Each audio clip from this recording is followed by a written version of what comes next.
Bueno, vamos ahora a recordar cómo llegamos a la situación en la que estamos en la patria. Venezuela se libera, pero cómo Maduro destruyó el país. Vamos a ver un viaje por el horror. Night, qué triste. Buenas noches, ¿no? Night, Happy New Year. Oye, pero qué cosa tan loca, qué imágenes tan increíbles, Y yo trabajo bordando ropa y haciendo cuestiones así industriales para empresas y cosas por el estilo.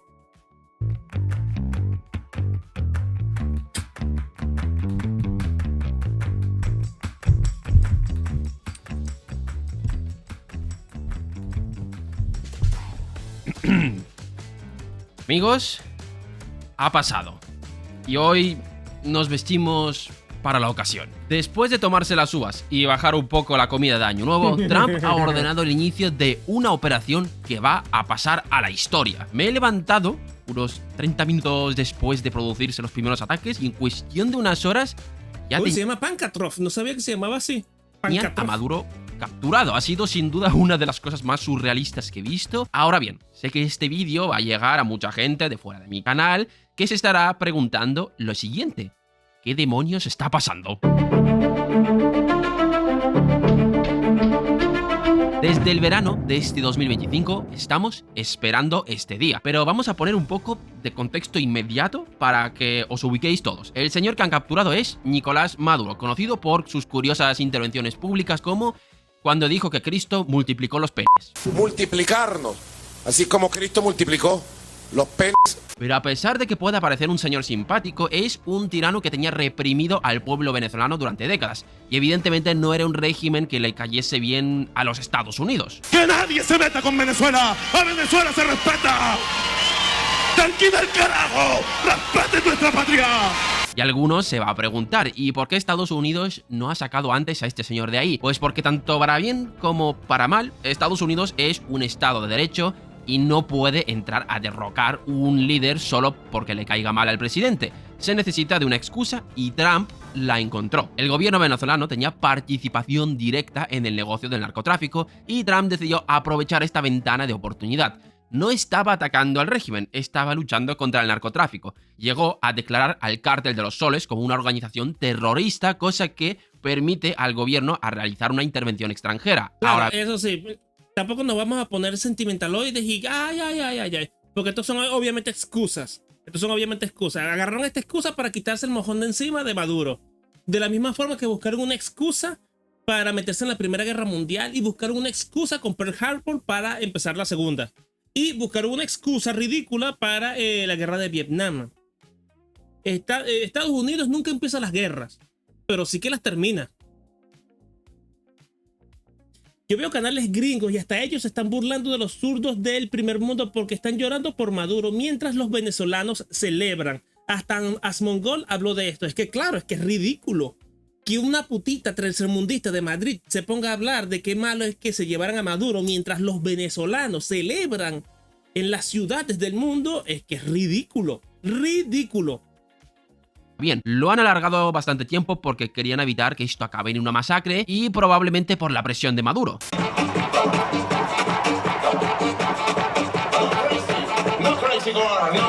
Sí, este señor tenía reprimido a un país entero. En cualquier caso, todos estos meses han estado estudiando cómo sacar a Maduro de ahí de la forma más indolora posible. Primero, ofrecieron una salida negociada, a lo que Maduro se negó en un principio. Más adelante, vio que la cosa iba en serio, cedió y lanzó algunas ofertas para salir, ofertas que Trump declinó amablemente, y cuando ya todos pensábamos que pasaba del tema, ¡kabum! Miren ustedes en pantalla, mucha atención en la primera foto, la primera fotografía expuesta por el mismo presidente de los Estados Unidos, Donald Trump, de Maduro detenido. Esto es lo que ha pasado. Ahora bien, creo que eso es la oportunidad perfecta para recordar toda la historia. No solo quedarnos con los hechos inmediatos, sino hacer un recorrido histórico para mostrar cómo el chavismo ha destruido Venezuela. Para quien no lo sepa, se llama chavismo porque el que estaba antes de Maduro... Uy, esto me va a doler justo en el gentilicio, cómo nos autodestruimos, se llamaba Hugo Chávez, a quien por cierto han vuelto a matar estando muerto. En redes sociales se ha hecho viral un video donde aparece en llamas el cuartel de la montaña, donde reposan los restos de Hugo Chávez. Al final no solo hablamos de un gobierno que tenía negocios con los narcotraficantes, hablamos de un régimen que ha empobrecido y reprimido a los venezolanos. Y en este vídeo vamos a repasar esa parte de la historia para que nunca se quede en el olvido. Así que, no me enrollo más, poneos cómodos, que empezamos.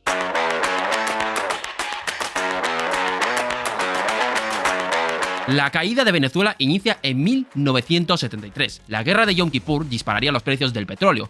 Pero, a diferencia de las naciones europeas y Estados Unidos que han sufrido por culpa de estos incrementos, los países productores de petróleo vieron esto como una oportunidad. La cotización del petróleo se cuadriplicó, algo que generó un enorme efecto riqueza para el gobierno de Andrés Pérez. Se usaron todos esos recursos para modernizar la industria y se vinieron tan arriba que nacionalizaron la industria petrolera en el 76. ¿Sabes lo que es peor? Eso es cierto. En esta época se conocía a Venezuela como la Venezuela Saudita, porque fue uno de esos momentos de inmensa bonanza petrolera.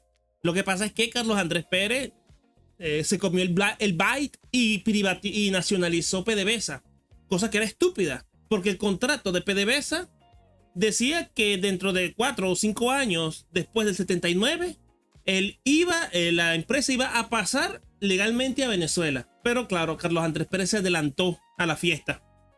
Subidón fortaleció la moneda venezolana en detrimento. Y claro, ¿por qué lo hizo? Porque así ganaba puntos él. Porque la nacionalización pactada en el contrato original de PDVSA iba a ser después de su gobierno. De todos los sectores que no fuesen el petróleo. Aparte de esto, el gobierno decidió que era el mejor momento para endeudarse en el extranjero, haciendo que la deuda pública se multiplique por 3 durante ese periodo. Pero claro, cuando en los 80 Estados Unidos subió las tasas de interés, el servicio de la deuda se volvió demasiado caro y en el 83 tuvimos el colapso de este modelo rentista. El gobierno de Luis Herrera Campins tuvo que reconocer que la situación era insostenible y devaluó el bolívar, marcando el fin de una era de estabilidad monetaria. La situación se agravó durante la llamada década perdida de América Latina. El ingreso per cápita de los venezolanos retrocedió a niveles de los años 60. El segundo gobierno de Carlos Andrés Pérez, inaugurado en el 89, heredó una nación con las reservas del Banco Central prácticamente agotadas y compromisos de deuda ineludibles. No le quedó otra que acudir al dentista de las... Acá en Argentina una bruja toda esotérica promile y dijo que lo del mausoleo es porque la guerra también es espiritual, y eran las fuerzas del cielo destruyendo la filacteria de santería chavista para poder tener éxito XD. Oye, pero yo conozco la santera, la bruja esa loca que dijo que me le iba a caer. Kenyaku, tú estás en el Discord, pásame ese video, necesito ver eso. Ese es un documento al que requiero reaccionar. Oye, porque la bruja es la bruja loca esa que decía que mi ley iba a caer y que iba a perder. Y claro, claro, porque el cuartel de la montaña era un Horcrux. ¿Te imaginas que fuera un Horcrux? Entonces, ¿qué falta? El Panteón Nacional y Fuerte Tiuna, con razón. Ah, eso lo explica todo. Cayó Maduro porque destruyeron los Horcruxes. Economías, el FMI, que le obligó a realizar un programa de ajuste económico que se conoció como el Gran Viraje. Evidentemente a la población esto no le hizo ni pizca de gracia y el 27 de febrero hubo un estallido social llamado el Caracazo. En ese momento la cohesión social... Claro, porque ahí vino, lo que pasó allí fue que subió el pasaje. Pasó el pasaje como el 20. ¿Qué día fue el Caracazo para ver? Caracazo. 27 de febrero, claro, imagínate. Te suben el pasaje después de la quincena, entonces ya no tenías plata para ir a trabajar. Y eso fue en parte lo que incentivó el desastre. Más allá de que había movimientos de izquierda y todo ese tipo de cosas que estaban aprovechando el descontento para hacer sus maldades. Se fracturó y la muestra de ello fue la insurrección armada del 4 de febrero del 92 y ahí se creó un mártir, Hugo Chávez. Asumió los hechos y pronunció su célebre frase de "por ahora", algo que lo convirtió en un fenómeno de masas. Solo ha estado 2 años en la cárcel y en el 94 fueron liberados. Desde ese entonces Chávez se dedicó a recorrer el país articulando un movimiento político que capitalizaría el resentimiento social. Solo necesitaba que la situación volviese a estallar para subirse al poder y ese viento de cola le llegó a final de década. La insolvencia de varias instituciones financieras obligó al Estado a inyectar recursos a la economía para evitar el colapso sistémico. Y ya os podéis imaginar cómo. La inflación se disparó por encima del 100%, pulverizando los ahorros de la clase media. Para 1998 la situación era insostenible y el electorado canalizó su frustración a través del castigo y Hugo Chávez ganaría las elecciones. Lo primero que hizo el gobierno fue convocar la Asamblea Nacional Constituyente, generando un entorno de incertidumbre jurídica dentro del país. El gobierno... Y además que la inercia que le dio ganar la elección y luego la constituyente fue la clave de su éxito, pues. Porque otras cosas no, pero Chávez era un excelente político en el sentido de que sabía moverse en el movimiento popular. Está haciendo lo mismo que Milei, aprovechando la inercia de su popularidad y de su legitimidad recién electo para hacer sus desmanes en este caso. ¿Qué es lo que hace Milei? ¡Pum! Gana una elección, acelero como un desgraciado y mando 50.000 reformas, 27 leyes y 4 decretos. ¿Y qué hizo Chávez en esta ocasión? ¡Pum! Constituyente. Y se salió con la suya. Y el sector privado del país entrarían en una guerra por el control. En el año 2001 se inició la política estrella del chavismo. ¿Y este edificio? Es un edificio que tiene comercio No, privado. pero esto fue después del 2001. Esto fue después del 2001. No nos confundamos. De joyería. Mira, hasta lo dice. 10 años de Aló Presidente. Y el Aló Presidente empezó como programa de radio justo al año de que Chávez agarró el poder. Que eso habrá sido, entonces esto debe ser como en el 2006, 2007. No, 2007 no. 2010. Expropiese, expropiese. Memo, Trump ya dijo que Delcy, que sigue Delcy, lo entrevistaron en una revista y declaró que Delcy irá presa si no capitula. Bueno, es que eso es lo que tiene que pasar, pues. Eso es lo que tiene que pasar. O por las buenas o por las buenas. Después de eso se incrementaron los impuestos al petróleo, incrementando las regalías de un 16 a un 30%, y mientras tanto la sociedad seguía estando polarizada. La oposición, de la mano con los magnates petroleros, buscaban desestabilizar el gobierno. Básicamente lo que hicieron fue autosabotearse. El corazón de su economía, la industria petrolera, quedaría paralizada y el gobierno decidió la decisión que destruiría para siempre su industria del petróleo. Eso es correcto, el gobierno... es importante, porque claro, en el 2002 intentaron tumbar a Chávez, pero no pudieron. Entonces, la gente que trabajaba en PDVSA se declaró en huelga, la huelga petrolera. Cero petróleo. ¿Y qué es lo que pasó? Ese año no hubo gasolina, ese año no hubo ni siquiera pelota, no hubo nada, pues. Pero Chávez aguantó y a partir de eso votó a toda la gerencia, votó a todos los grandes, ¿cómo que se llama? Los grandes cuadros de la empresa, a todas las cabezas pensantes, a todos los técnicos. Y a partir de perder todos esos cerebros, literalmente la empresa se vino palo abajo. Respondió con esta medida, el despido masivo de aproximadamente 18.000 empleados de la estatal petrolera, incluyendo a la mayoría de su personal directivo, gerencial y técnico especializado. Esto generó un golpe devastador. ¿Por qué? Porque no se podían sustituir. La mayoría de los nuevos trabajadores eran seleccionados por su lealtad al régimen y no por su capacidad técnica de gestionar la empresa. Esto debería haber sido un duro golpe para el chavismo, sin embargo, la suerte le sonreiría y la economía venezolana podría respirar durante unos años más. Claro, porque es que hasta tuvo suerte el maldito de Chávez, porque después de recuperar PDVSA, el precio del barril de petróleo se fue a $100. Por año se fue a $100. No me acuerdo cuánto estaba antes, creo que estaba a 20 o a 30. Pero pasó de eso a 100. Se quintuplicaron los ingresos, así cualquiera, pues. A partir de 2004, la economía venezolana recibió el impacto de un choque externo favorable de magnitud histórica. La industrialización acelerada de las economías asiáticas, particularmente China e India, generó una enorme demanda de materias primas donde evidentemente el petróleo era el rey. Y como os podéis imaginar, el gobierno no utilizó estos ingresos extra para generar una hucha para cuando las cosas vayan mal. Se usó para contentar a la población y ganarse la lealtad de muchas personas. El gasto fiscal se dirigió agresivamente hacia programas de transferencias directas y subsidios al consumo, y el papel de la empresa petrolera cambió radicalmente. La corporación... Claro, eso es cierto. Esta fue la época de las misiones. Misión Robinson, alfabetización, Misión Sucre, algo así como títulos universitarios. No me acuerdo cuál era la misión del bachillerato. Porque la primera era alfabetizar, porque había una cuerda de ignorantes y de analfabetos en Venezuela. Y la visión Sucre era que le daban un equivalente, un título universitario, un título técnico, una mierda así. Misión Barrio Adentro, que fue lo que le dio una inmensa popularidad a Chávez, que fueron básicamente traerse los esclavos médicos cubanos. Habían otras más.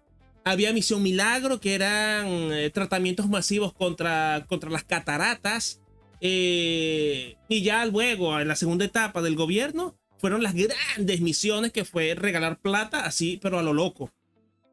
Que sí, regalar casas, carros, neveras, lavadoras, de todo. Claro, y todo eso pagado con el petróleo. Y PDVSA pasó de solo hacer petróleo a vender comida, importar muebles, traer electrodomésticos. PDVSA se encargaba de todo. Pasó a financiar y ejecutar directamente actividades de desarrollo social, importación de alimentos y construcción de viviendas. Todos los recursos se destinaron a eso en lugar del mantenimiento de yacimientos o exploración y actualización tecnológica. Si bien esta estrategia reportó dividendos electorales,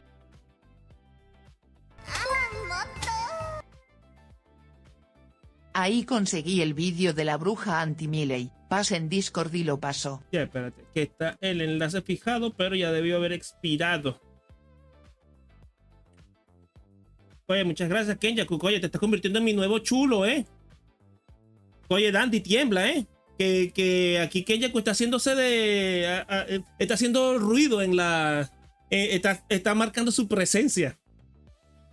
jugosos, ya que permitió la reelección y atendió a carencias sociales urgentes, comprometió la salud financiera de la industria a largo plazo. Los costes de producción del barril del petróleo se elevaron y la empresa comenzó a acumular deuda con proveedores de servicios petroleros, ocultando su deterioro operativo, todo ello oculto detrás de unos precios elevados del petróleo. La situación se estaba deteriorando a pasos agigantados, pero el gobierno aún tenía rentas para seguir manteniéndose en el poder y ocultar lo que estaba pasando. Buenas tardes a todos mis amigos. La reelección en el 2006 mantuvo elevado el optimismo y el régimen seguía dando pasos hacia el desastre. En el año... Sí, ahorita lo vemos. Sí, es la bruja loca de Milei, sí. Y claro, para que tú veas, esto es en el 2006, cuando empiezan a hacer los programas sociales importantes de los programas de las misiones, pues, y todo eso aunado y apoyado por Cuba. Aquí fue cuando Cuba se convirtió en el sugar daddy, no. Cuando Venezuela se convirtió en el sugar daddy de Cuba, cuando empezó a darle plata a lo loco para darle estas misiones todas pochas.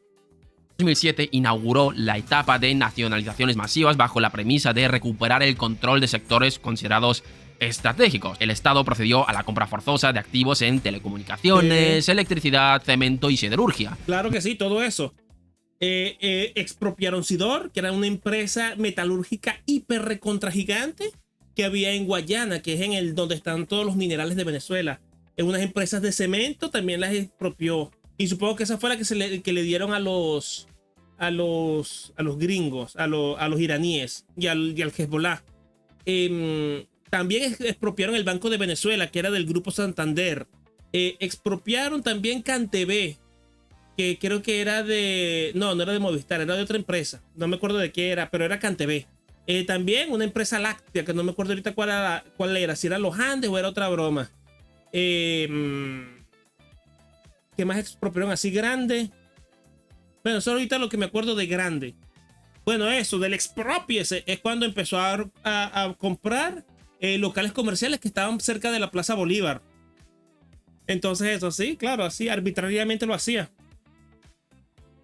Mientras tanto, el contexto iba dejando de favorecer al país. La crisis financiera global, detonada por la quiebra de Lehman Brothers en septiembre de 2008, impactó con severidad en el modelo rentista venezolano. El precio de la cesta petrolera venezolana, que había tocado un máximo histórico de $126 por barril en julio de 2008, se precipitó hasta los $31 en diciembre de ese mismo año. Y la solución a la que recurrieron habrá sido de...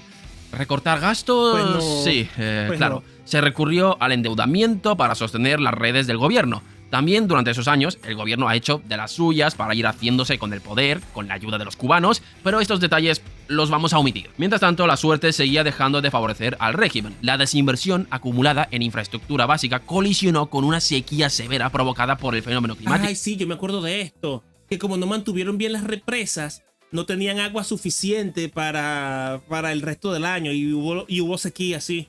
Que ahí fue cuando Chávez intentó bombardear el cielo para sembrar nubes. Y obviamente que eso es una tontería, pues no tiene ningún nivel de practicidad. De El Niño. El sistema eléctrico nacional dependía en un 70% de la generación de hidroeléctrica de la represa de Guri, que colapsó ante la incapacidad del parque termoeléctrico de suplir el déficit de energía. Las elecciones se acercaban y el régimen necesitaba ganar votos de alguna forma. Y lo hizo a su manera. Y empezaron a regalar casas. Empezaron a regalar casas. La administración se propuso la meta de alcanzar la construcción masiva de unidades habitacionales a través de la Gran Misión de Vivienda de Venezuela, un programa que funcionó simultáneamente como política social y como motor de empleo temporal no cualificado. Ahora bien, no solo se estaban agotando los recursos del régimen, sino las horas de vida del presidente. El inicio de... Claro, esto también lo hizo porque ese era el principal problema de Venezuela en aquel entonces, que había un déficit habitacional de creo que era de 3 millones de viviendas. Y claro, cuando llegó Chávez, el déficit habitacional era de 1 millón. Entonces se triplicó el déficit durante su gobierno hasta ese momento. Y ahí fue cuando se propuso construir ese poco de casas, evidentemente regalándolas, malbaratándolas y usándolas como carta política, pues, para comprar votos, de la manera más burda y sucia que había. Y claro, cuando se le acabó la plata para regalar electrodomésticos y cosas, empezó a expropiárselos hasta los vendedores. Como en el Dacazo, que obligaba a los locales comerciales a bajar el precio a una 10ª parte para que viniera la Runfla y se los compraran y saquearan todo el local. 2013 estuvo marcado por el hermetismo en torno a la salud del presidente reelecto, quien no pudo juramentarse el 10 de enero debido a su condición médica en La Habana. El vicepresidente, Nicolás Maduro, asumió las funciones administrativas en un entorno de fragilidad económica extrema, hasta que, finalmente, en marzo, se produjo la noticia.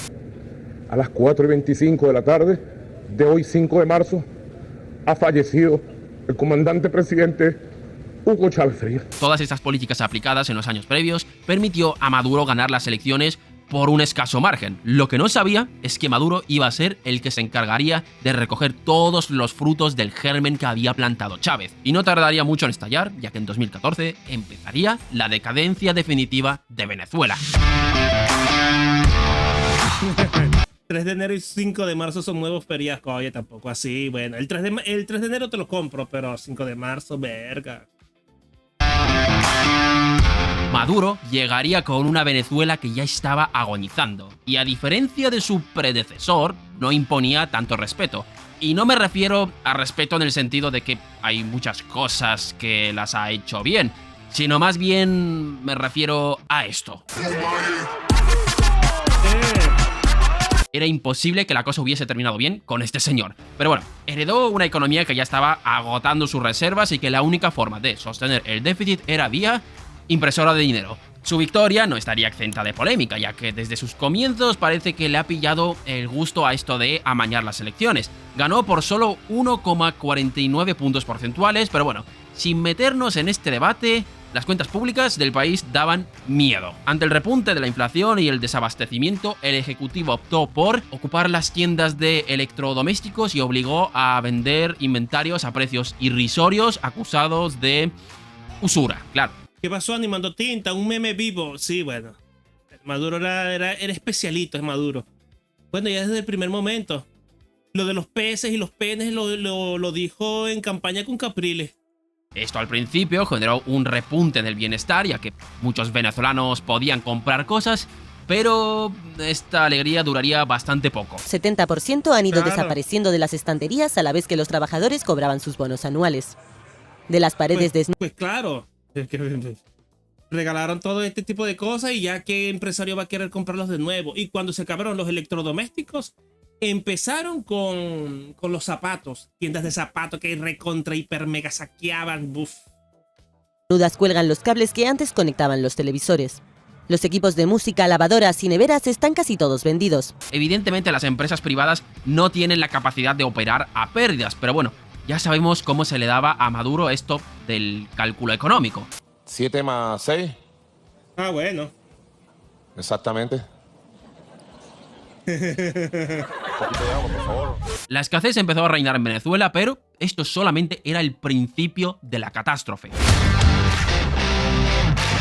El siguiente golpe se lo iba a llevar Venezuela por culpa de los Estados Unidos y el petróleo. Pero no es lo que muchos os estaréis pensando, aún no han llegado las sanciones. El golpe se debió por el auge del petróleo de esquisto en los Estados Unidos, cosa que ha hecho desplomar los precios del petróleo. Para entendernos, era una forma más barata de producir petróleo. Pero no solo eso, las economías emergentes dejaron de demandar tanto petróleo. Yo tenía 10 años cuando empezó el arco de Maduro Goyo. Buf. Oh, entonces tú eres jovencito, Edwin. Bueno, ya no tan jovencito, 22, 23 años tienes tú. Y imagínate, yo estaba en la universidad cuando eso. Yo estaba en la universidad cuando se murió Chávez. Estaba como que en mi último año, en el 4º año de la universidad. Como antes, algo que también impactó en los ingresos. E inocente de mí, creía que Maduro podía ser una buena alternativa para Venezuela, porque él no tenía ni la labia, ni la plata, ni la capacidad para tener el control de Venezuela como la tenía Chávez. Entonces yo creía que iba a tener que llevar al país a una transición un poquito más abierta, que hubiera una apertura. Pero claro, uno no debe de sorprenderse de la capacidad del infracer de izquierdas de destruir algo. Si puede destruir algo, lo destruirá. Del país. El precio del petróleo venezolano descendió de forma abrupta, pasando de 90 a 40 dólares. Es un impacto irrelevante si tenemos en cuenta que el 96% de las exportaciones venezolanas eran petróleo. Esto fue un golpe demoledor para su economía, ya que su principal fuente de divisas se había mermado, y para una economía que necesita de importaciones extranjeras es algo terrible, y evidentemente en las calles esto se hizo notar. El deterioro de las condiciones económicas y la inseguridad ciudadana detonaron una ola de protestas a principios de 2014 conocida como La Salida. La respuesta gubernamental evidentemente fue la de usar la fuerza. Bueno, esto fue lo que se llamó popularmente como las guarimbas. 21 tienes, Edwin. Ah, bueno, chamo eres todavía, chamo. Yo tengo 33. De orden público y la detención de líderes de la oposición. Y aquí sí que llegaríamos a las primeras sanciones de los Estados Unidos. En diciembre de 2014, el Congreso aplicó sanciones a funcionarios venezolanos acusados de pasarse por el forro los derechos humanos. Estas primeras sanciones no iban dirigidas directamente a Petróleos de Venezuela, la empresa estatal de petróleo venezolano, pero los bancos internacionales decidieron curarse en salud y cerraron cuentas de instituciones venezolanas y obstaculizaron los pagos del Estado. Mientras tanto, la administración de Maduro intensificaba los controles sobre la sociedad y acaparaba cada vez más poder, y la consolidación de su dictadura se produciría en el año 2016. La victoria de la coalición opositora en las elecciones... Carajo, Kenya, ¿cuántos años tienes tú? ¿Qué? ¿Tienes 15 años? ¿Qué carajo? No, espérate. No, tú eres mayor que que Edwin. No, tú debes tener tus 24, 25. Elecciones parlamentarias del año 2016 fue y otra sucia más, la Tibisay Lucena, esa que se murió, ¿no? Tibisay se murió.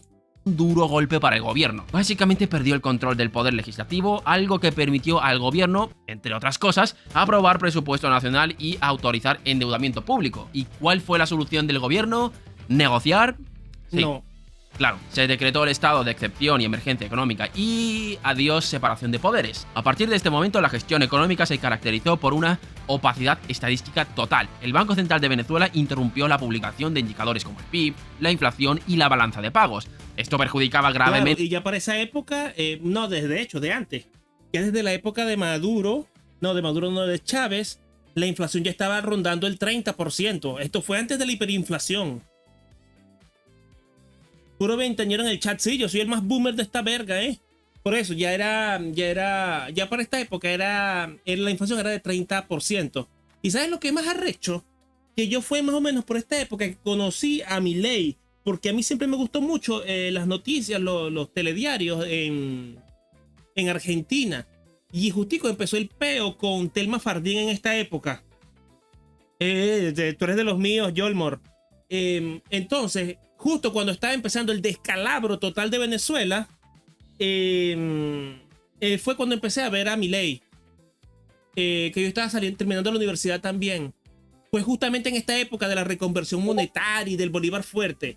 Y ahí fue cuando descubrí la verdad, pues que todo esto era culpa del maldito de Maduro y de Chávez, que tenían su vaina con la impresión de dinero para malbaratarla en las misiones. Y esto fue lo que causaba la inflación, pero esto era antes de la hiperinflación. Y ahí fue cuando descubrí el liberalismo. Y desde entonces, facha, opresor y machirulo discriminador. A Venezuela, ya que nadie le iba a prestar dinero si no sabía cuál era su situación. Mientras tanto, la escasez de alimentos y productos básicos llegó a niveles críticos y ante el riesgo de un estallido social por hambre, el gobierno implementó los comités locales de abastecimiento y producción, que traducido a un lenguaje más normal, lo que quiere decir es o apoyas al régimen o te mueres de hambre. El acceso a los alimentos dependía de tener el carnet de la patria, que lo obtenías si te portabas bien. Y mientras tanto, había países que han hecho un importante negocio con el hambre en Venezuela. El gobierno adquiriría alimentos de México y Turquía que le venden los productos a un sobreprecio bastante notable a cambio de petróleo. Pero esto solo era el inicio de la decadencia, ya que estábamos a las puertas de los peores años de la historia reciente de Venezuela. En efecto, sí. ¿Y sabes qué es lo más arrecho? Que como PDVSA no tenía expertise para importar estos alimentos, o por parte de la corruptela inmensa, que no solo que los vendían a sobreprecio, sino que además los vendían de muy mala calidad o cerca de la fecha de vencimiento para así ahorrarse alguna plata, entonces se encontraron galpones llenos de containers con comida podrida. Para ver, a esto se le llamó el caso Pudreval, que se perdieron decenas de miles de toneladas de comida. ¿Qué pasa pues? Comida del Cayum, la comida criolla, es de origen esclavo. Mira, directo. Miren esto, para ver. Mercalli Pedeval. ¿Cómo que reactivado?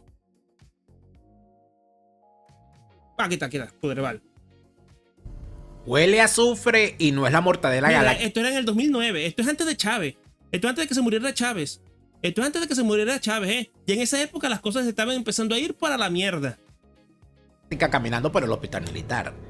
Huele a podrido y no es la casa de Robert Serra 2 días después de aquella cuestión. Ay, marico, lo de Robert Serra fue en el 2009.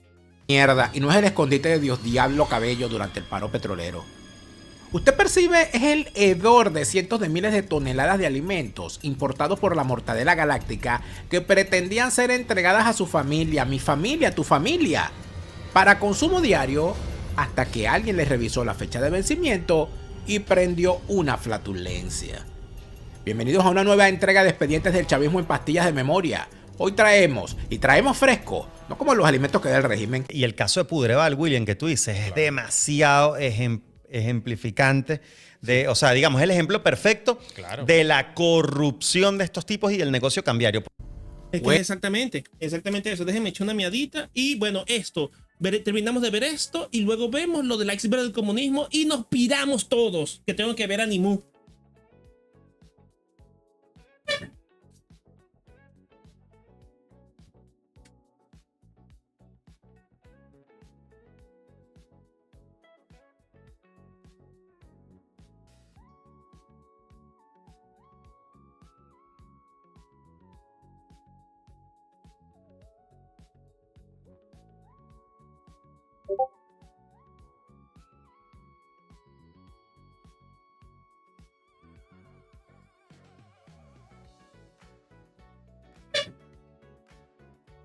Sí, parece que ya volvió el agua, no sé por qué se fue.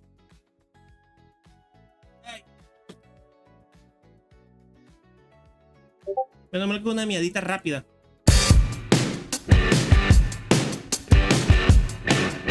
El año 2017 supuso el quiebre definitivo del país, ya que terminaría de reventar la deuda externa de Venezuela. Durante los años previos, el pago de la deuda externa era una prioridad para el gobierno, por encima de importar alimentos o medicinas. Pero esta capacidad se agotó cuando en agosto de 2017 Trump emitió... Efecto Maduro en el agua en Chile, ¿te imaginas? Y claro, tengo muchos amigos venezolanos que dicen que lo malo de que Chávez se muriera antes de que todo explotara es que mucha gente tiene buena imagen de Chávez. Sí, ciertamente.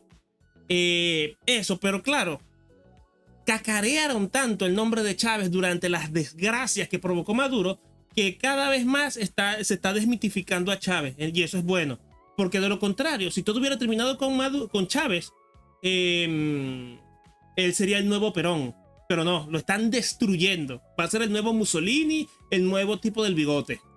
Una orden ejecutiva que impuso sanciones directas al Estado venezolano. En resumidas cuentas, lo que ha hecho este decreto es impedir a Venezuela seguir endeudándose. Tú cuando te endeudas tienes el principal, por ejemplo, 1.000 euros para comprarte un iPhone, y luego tienes los intereses. Los estados normales lo que hacen es ir pagando mes a mes los intereses y al final de todo acaban pagando el principal.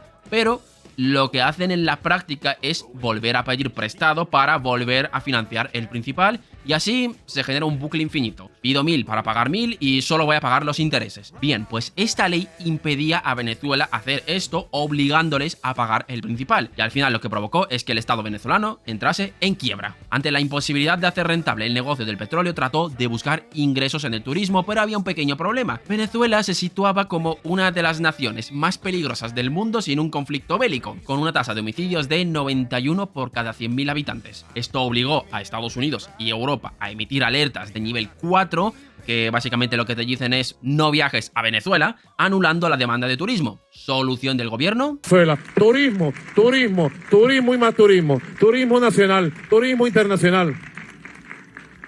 Y si se puede, galáctico también, que vengan los extraterrestres. Bueno. Pero bueno, lo peor... bueno. De hecho, creo que por eso es que hay zonas francas en Margarita, que en Margarita no se pagaban impuestos o algo así por el estilo. Mi papá siempre iba a Margarita a comprar zapatos y ropa y eso, porque era más barato allá. No fue esto de aquí. Venezuela ya no podía pedir prestado, así que la única forma que había de respaldar el déficit era vía emisión monetaria, es decir, imprimiendo dinero, colapsando la demanda de dinero. Vamos a explicar esto de aquí. Y ya se hacía esto. Eso ya se hacía en Venezuela, desde antes de Maduro, sí. Porque la inflación en Venezuela siempre ha sido altísima. Pasó del 10 al 20, al 30. De hecho, yo me acuerdo, imagínate cómo son las vainas. Yo me acuerdo que mi papá me daba 500 bolos. 500 bolos de merienda para irme a la escuela cuando estaba en primer grado del primario. Y ya para cuando estaba en la universidad, un solo pasaje me costaba eso. Un solo pasaje. Y antes tú te podías comprar una empanada, una malta, un pequeño y alguna chuchería con 1.000 bolos. Entonces eso, en 10 años se quintuplicó la inflación. Bueno, un poquito como Argentina. Los bolívares, como cualquier otra moneda, se pueden cambiar por dólares o cualquier otra cosa. Por ejemplo, cambio un bolívar por 10 dólares. Pero claro, si cada vez hay más bolívares, me van a pedir más bolívares por cada dólar. Los venezolanos, cuando recibían salarios en bolívares, iban corriendo a cambiar sus ahorros por dólares o, en su defecto, gastar inmediatamente su salario en lo que sea. Esto de aquí retroalimentaba la inflación, la cual llegó a un... A ver si lo digo bien, 1.350.000%, situándose como la hiperinflación más alta. 1.000.000% de inflación durante el peo, Dios mío. De la historia. 350.000. Dale, animando, cuídate, pues. Come rico. ¿Cuánto? Aún, a ver si lo digo bien, 1.300.000. Retroalimentaba la inflación, la cual llegó a un...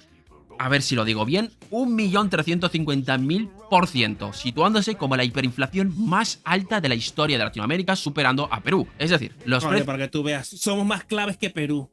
En inflación somos más claves que Perú. Eso ya es decir mucho, ¿eh?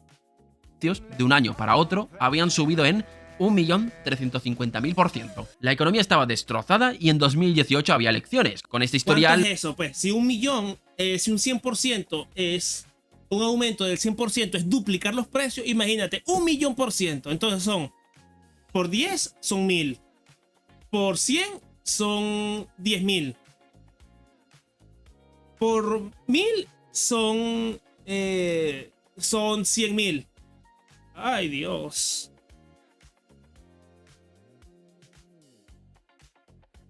Superaron en Cuba en inflación, sí, vale. Superaron a Zimbabue, 1.000.000%. Uf.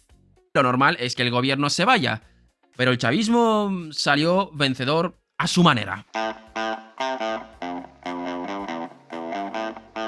La inhabilitación de los principales partidos opositores provocó que gran parte de la comunidad internacional rechace los resultados electorales.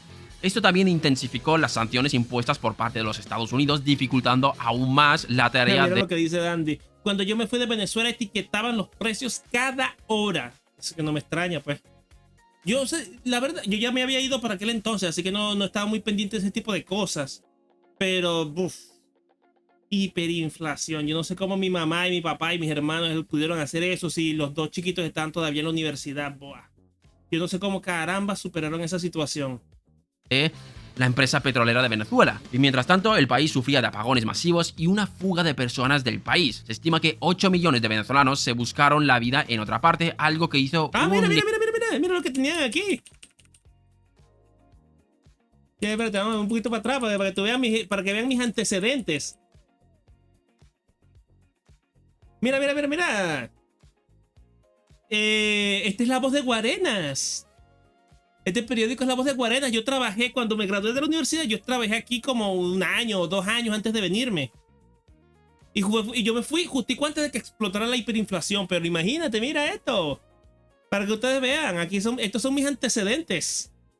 Aquí estuve trabajando antes de irme de Venezuela. Yo compré que si un pan en la mañana y en la tarde estaba más caro. Claro, si hay 1.000.000%, la inflación es por hora. Por hora. Aparte, algo que hizo... De hecho, creo que para estos momentos, para ser operativo, lo que hacían era ver la cotización del dólar. Te cobraban en parte en base a lo que te costaba ¿cómo que se llamaba? El Dollar Today. ¿Cuánto? Tengo esbolos. Bueno, dámelo en Dollar Today. Y ahí te decían el destrozo que era, pues. Un ligero favor al régimen, ya que hay menos personas consumiendo. Pero creo que fue esta época. Porque yo me acuerdo una vez que no se me olvida que yo le di $50 a mi mamá en bolos. Le transferí por casa de cambio. Y yo hice la cuenta, a lo mejor estaba mal la cuenta. Yo hice la cuenta que con eso le pagué la universidad completa a mis hermanos un semestre. Creo. Pero no estoy seguro de que haya sido así, pues. Que menos porque comida claro, la inflación es tan alta que poquitos dólares dan para mucho. Cosas que repartir. Después de esto llegaría la pandemia, que bueno, no nos vamos a detener. Evidentemente fue un duro golpe para la economía, pero es un poco más de lo mismo. Inflación, hambre, etc. Vamos a dar un salto a 2024. La economía seguía en la ruina, pero lo peor ya había quedado atrás, y estaban a punto de celebrarse las elecciones presidenciales que dejaron escenas turbias y cómicas en proporciones similares. Bueno, por cierto, espérate, vamos a escuchar esto primero.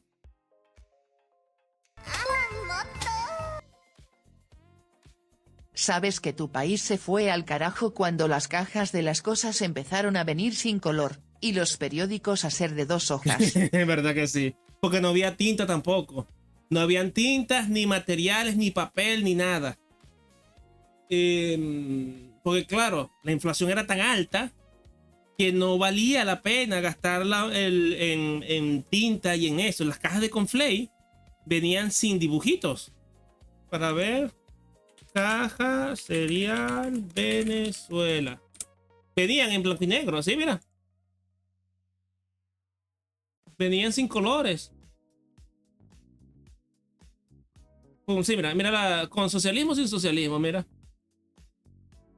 Y empezaron a escasear cosas ridículas. Kenyaku.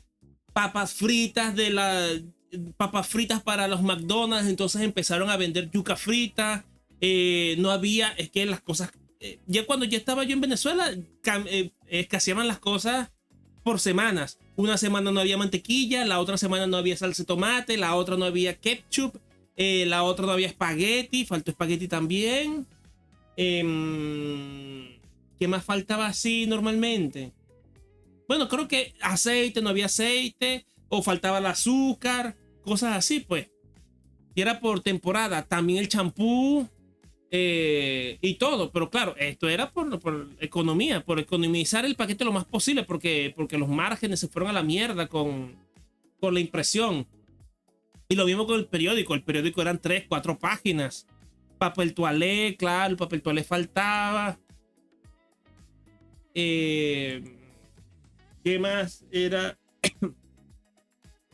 Y eso era cuando yo estaba todavía en Venezuela. No quiero ni imaginarme cómo estaba eso después. Y bueno, la hiperinflación fue tan desastrosa para la economía de Venezuela que el PBI de Venezuela, evolución PBI Venezuela, que el PBI, pum, ¿era esto? Sí, Mira cómo evolucionó el PBI en Venezuela. Mira, 1943. Poquito después de haber salido de Marcos Pérez Jiménez. Mira el PBI de Venezuela. Venezuela Saudita. 1977, Venezuela Saudita. El mejor momento de Venezuela. Nos hundimos a la mierda. Pim, pam, pim, pam, pim, pam, pim, pam. 2001, esto es del 2001-2002, esto fue el paro petrolero. El segundo peor momento en la historia de Venezuela. Subimos otra vez por el precio de $100 del barril. Y aún así no alcanzó a la Venezuela Saudita. Crisis internacional aquí. Y pum, llega Maduro. Y blácata. Maduro. 2013, 2019.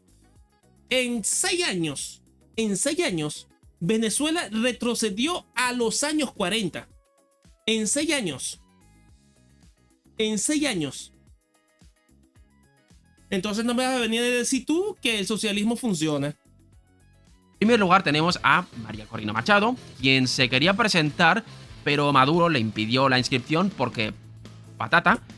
Pero bueno, se lo pasamos. A última hora inscribieron a Edmundo González, había la promesa de que estas elecciones iban a ser transparentes y tal, pero cualquier persona con 2 dedos de frente sabía que Maduro no iba a ganar, pero que tampoco iba a dejar hacerlo. Y aquí el régimen volvería a mostrar su genialidad de las matemáticas. Primero se dio un resultado que mostraba más de un 100%. Bueno, fue un pequeño despiste, pero lo más grave ocurrió cuando se le exigió publicar las actas, es decir, la prueba física del conteo de los votos. Y aún así, Juan Vicente Gómez es el mejor presidente de nuestro país. Imagínate tú eso, ¿eh? El que civilizó Venezuela fue el general Juan Vicente Gómez. El déspota ilustrado. Imagínate tú eso. Que el mejor gobernante de tu país haya sido un pseudoanalfabeto es una cosa interesante, eso dice mucho de nosotros. No aparecían, nuestro amigo Juan Carlos Monedero nos decía que en 30 días estarían publicadas y bueno, estamos en 2026 y aún no han aparecido. Bueno, mentira, sí que habían aparecido. Antes del megafraude, María Corina y su equipo lograron rescatar la mayoría de las actas y se demostró que evidentemente había fraude y que Edmundo González ganó por goleada. ¿Sirvió de algo? No. Maduro tenía el control del ejército, así que no se podía hacer nada. Y mientras estaba reprimiendo al pueblo en las calles y las actas brillaban por su ausencia, Maduro descubrió que Elon Musk, o como él dice, Elon Musk, o como ya no me acuerdo cómo lo decía, practica pactos satánicos que usaron Mussolini y Hitler. Los pactos satánicos de Hitler y las sectas del que él formaba parte. Pero mira estos acontecimientos. Este es un crossover que vale la pena detenerse a considerar. Mira esto. Mientras dice sus estupideces, mientras Maduro está hablando tonterías. Aquí tenemos aquí al lado al señor Rusarín. Mira quién tenemos aquí al lado, al señor Rusarín. Oh, pero mira esto, ¿quién secunda? ¿Quién está a la derecha de Nicolásito? El señor Monedero. Aquí no hay material ni para una conversación lógica. Los juramentos de las sectas que ellos formaban parte. Y todo se ha salido a la luz por los pactos satánicos de Elon Musk. Y no olvidemos de su mega ataque al imperialismo tecnológico al desinstalarse WhatsApp. WhatsApp, aquí está, chiquito. WhatsApp, imperialismo tecnológico. Estás atacando a Venezuela. Te entregaron todas las listas. Aquí dice desinstalar. Te fuiste, WhatsApp. El régimen seguía bueno, mira cómo cayó Facebook. Mira cómo cayó Facebook. Y aún así, no hay ni una neurona en ese frame, literalmente. Rusarín y Monedero. Dime con quién te juntas y te diré quién eres. Cachondeo mientras la población sufría las consecuencias hasta que llegaría Trump en verano de 2025 y pasó lo que os hemos comentado en la introducción de este vídeo. Y a pesar de imitar a John Lennon,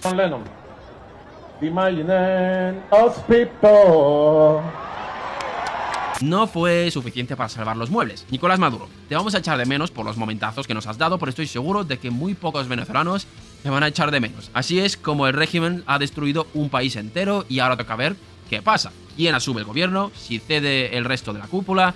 Dejadnos en los comentarios qué es lo que pensáis que va a pasar. ¿Se van a celebrar nuevas elecciones en este 2026? Os leemos en los comentarios. Gracias por vernos un día más y nos vemos en el próximo vídeo. Qué locura, qué locura. ¿Cómo destruyeron eso?